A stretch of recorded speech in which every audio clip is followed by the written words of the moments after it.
ಒಂದಾನೊಂದು ಊರಿತ್ತಂತೆ, ಊರಿಗೊಬ್ಬ ರಾಜನಂತೆ. ರಾಜಗೊಬ್ಬ ಮಂತ್ರಿಯಂತೆ, ಮಂತ್ರಿಗೊಬ್ಬ ಮಗಳಂತೆ. ಮಗಳಿಗೊಂದು ಗೊಂಬೆಯಂತೆ, ಗೊಂಬೆಗೊಂದು ಅಂಗಿಯಂತೆ. ಅಂಗಿಗೊಂದು ಗುಂಡಿಯಂತೆ, ಗುಂಡಿ ಕಿತ್ತು ಹೋಯಿತಂತೆ.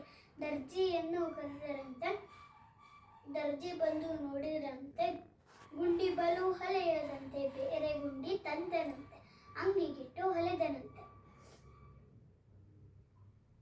ಗೊಂಬೆಗಂಗಿ ಹಾಕಿದರಂತೆ. ಮಂತ್ರಿ ಮಗಳ ಆಸೆಯಂತೆ ಗೊಂಬೆಗಂಗಿ ಹಾಕಿದರಂತೆ. ತುಂಬಾ ಚಂದ ಕಂಡಿತಂತೆ, ಗೊಂಬೆ ಆಟ ಆಡಿದಳಂತೆ. ಬೇರೆ ಗೊಂಬೆ ತಂದರಂತೆ, ಎರಡು ಗೊಂಬೆಗೂ ಮದುವೆಯಂತೆ. ಊರಿನ ರಾಜ ಬರುವನಂತೆ, ನಿಂತು ಮದುವೆ ಮಾಡುವನಂತೆ. ನಾನು ನೀನು ಹೋಗೋಣಂತೆ, ಮದುವೆ ನೋಡಿ ಬರುವನಂತೆ. ಧನ್ಯವಾದಗಳು. ಸರಿ ಸ್ಟಾಪ್ ಮಾಡು.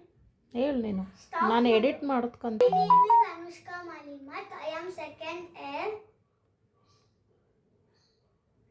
grade, section A, roll number 9. The poem of Kannada in second grade is ಊರಿಗೊಬ್ಬ ರಾಜನಂತೆ.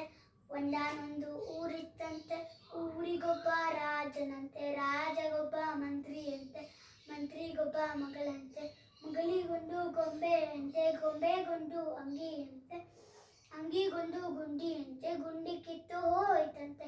ದರ್ಜಿಯನ್ನು ಕರೆದರಂತೆ, ದರ್ಜಿ ಬಂದು ನೋಡಿದನಂತೆ. ಗುಂಡಿ ಬಲು ಹಳೆಯದಂತೆ, ಬೇರೆ ಗುಂಡಿ ತಂದನಂತೆ.